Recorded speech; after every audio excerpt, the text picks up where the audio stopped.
ولما برزوا لجالوت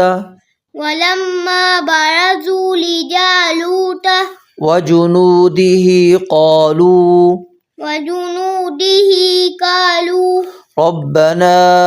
أفرغ علينا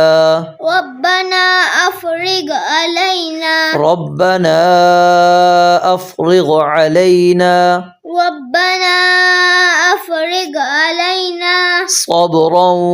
وثبت أقدامنا وانصرنا على القوم الكافرين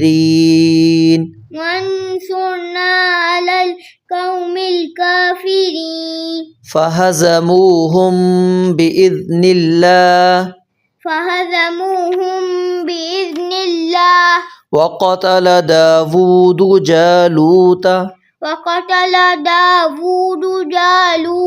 وآتاه الله الملك والحكمة وعلمه مما يشاء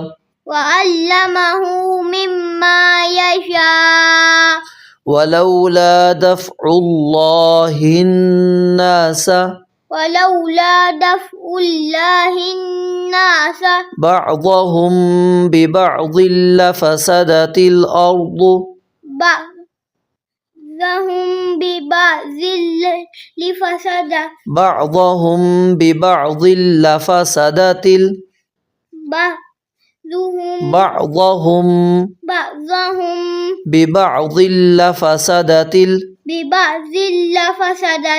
لفسدت الأرض